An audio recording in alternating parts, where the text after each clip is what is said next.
Hey guys, it's Burgas here, and today we're going to talk about the Garwood and especially his talent tree for PvP and PvE, because I think there will be a same talents for your PvP if you want to do PvP with Garwood, also if you want to do PvE.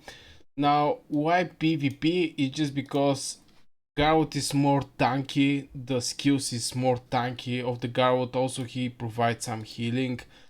These two skills is defense bonus, healing receive bonus, since he actually have a healing.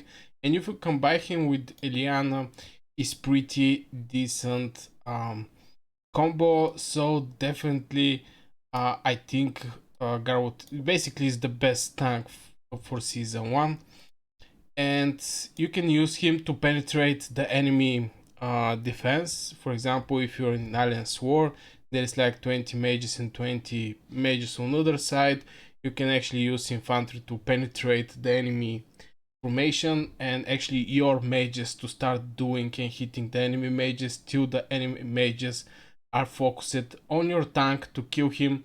So I think definitely Garwood can find place in the PvP. Also for PvE, tanking Behemoths, basically every single tank, every single Behemoth, there is always a Garwood. Sometimes with combination with Thea, sometimes in combination with Eliana, but I think it's best with Eliana. So this is basically the talents for Garwood PvE and PvP. Of course, we're starting with the overall attack. After this, now here is the tricky part of this build: is do you want to pick the march speed or defense? Here I go with defense, since it will be more tanky. In general, fighting behemoths, the tanks don't have that big need to move a lot. For example, like the rangers who are trying to avoid some extra damage, the tank is supposed to get hitted in general. That's why I go with defense here, and of course HP. And this is the talent actually before open the core talents. Shield of Stability, your legion get 1% more defense and takes 1% less damage, but their march speed is reduced by 2%. So finally we are in the core talents. So from here, of course, I will start with the tank. I will not go with the infantry. By the tank is defense-based talents focused for improving survivability in battle. So yeah, of course, first of all will be overall defense. First point. After this, I'll go with your legion takes a 4% less counter-attack damage. We can go with march speed here, or we don't care, since Garwood don't actually do any hero skill damage. So we're going to avoid this thing in all of the builds, since he do healing, not damage. But here you can go with march speed if you feel the need, you need some march speed. But in my case, I go with a 4% less counter attack. After this, I stuck with this talent. Being hit with a normal attack has 10% chance to get you 50 rage. I want Garwood to fire up as much as he can, so he can actually provide more healing for the troops. Now this also a good one. You increase your legion healing received by 1%, since if you have Eliana Awakened and Garwood, both of these two heroes actually will provide you with some healing. So if you have 5 extra% healing, that's great. But I actually go, after I finish these talents, I put 2 points here in your legion takes 1.6% less normal attack damage. I think this is far better from this some extra 5 extra 2% more healing. Here is impregnable defense. Your legion gets shelter when they enter in the battle, increasing their defense by 5% for 10 seconds. Now this is not so great against the behemoth, just because actually the fight with the behemoth is like 5 minutes and you get only the first 10 seconds this 5% defense.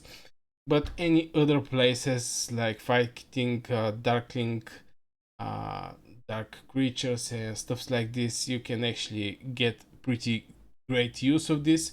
And in Alliance War for 10 seconds you definitely have to go to the enemy, and you're going to get hit by the mages which counter you, so definitely this 5% is absolutely good to actually have them. Now after here After this 5% and basically the first epic talents, we can go with increase the HP of your legion. As you know, if you're going to be a tank, you need defense, you need HP. You don't need that much attack, but definitely HP and defense. And after this talent, I'm going with this. Still, some sinews, when your legion is hit with a normal attack, they have 10% chance to get vigor, increasing their HP by 5% for 3 seconds. I think this is pretty nice also, especially if you get hit by many people in the Alliance War. Now in the Behemoth not that much, but definitely in the Alliance War you're going to get hit a lot by many people, so I think this talent will proc a lot. After this talent, I go with your legion, get 10 more rage when their unit count is over 50% and they launch a normal attack. This is absolutely great one, since every normal attack you're going to get 10 rage. This is big. If your unit count is over 50%, and you definitely have to, and by this healing you're going to keep your unit count over 50%. And the big epic talents is I choose your legion to receive healing factor 80 when casting rage skill. Over the your legion takes 8% less normal attack damage when the unit count is below 50%. Again, we're going to try to keep our units over 50%, so this under 50% is not an option. So I go with this just 80 healing factor. Now from here you can actually put some more points here. There is pretty good talents like this one. Increase the defense of your legion by 2%.